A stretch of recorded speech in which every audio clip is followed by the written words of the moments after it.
શું કપાઈ ગયું? ઘાસ ઘાસ કપાઈ ગઈ. ઘાસ ચારો કપાઈ ગયો ને? ઘાસ ચારા કપાઈ ગયું. એ રીતે ના કાપવાનું હોય બેટા. દેખ મેં તે કાપી એ રીતે કપાય.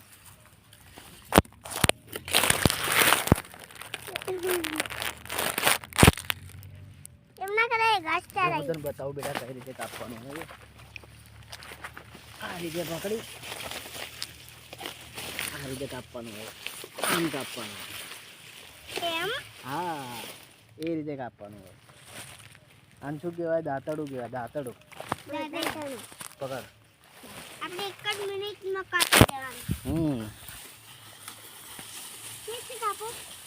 એ રીતે ના કપાય. ચલો આવી જાઓ, બહાર આવી જાઓ. એ બહાર આવી જાઓ. ચલો પછી આ ઘાસ છે ને ખંજવાળ ઉપડાવે. ખંજવાળ આવે આ ઘાસમાં. ખંજવાળ? હા બહાર આવી જાઓ. ચલો